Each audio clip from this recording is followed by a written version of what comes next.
My name is Joshua and I am from Plateau State in Nigeria. It's going to be difficult to summarize every experience that I've had into a few sentences that will give you a full picture of how I was able to do that.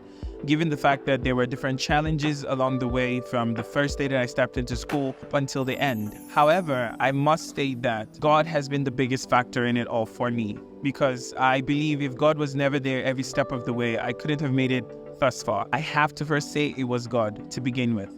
Other things that could have attributed to this was the great teachers that I had. Special mentions to Dr. Fanlo.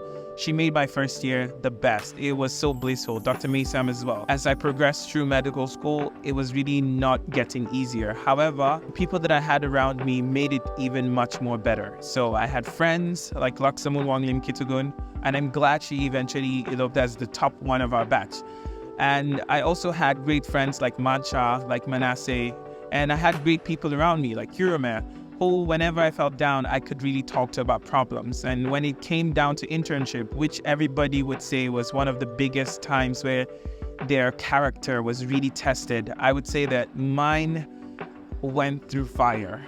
And I'm glad that I was gold because I came out shining brighter. And at the end of the day, I can stand here and say it was great. So I would say it's not just about the perseverance that I had to go through. It was not just about the love and support that I had from my family, from my friends, but it was also about me understanding that there was a greater purpose and there was a higher calling, and seeing smiles on the faces of those people who would have loved to see me get to this point kept me going. And I can say the journey is not ended, it has only begun. This might be the finish line, but it is the valley of the next hill that I'm going to be climbing.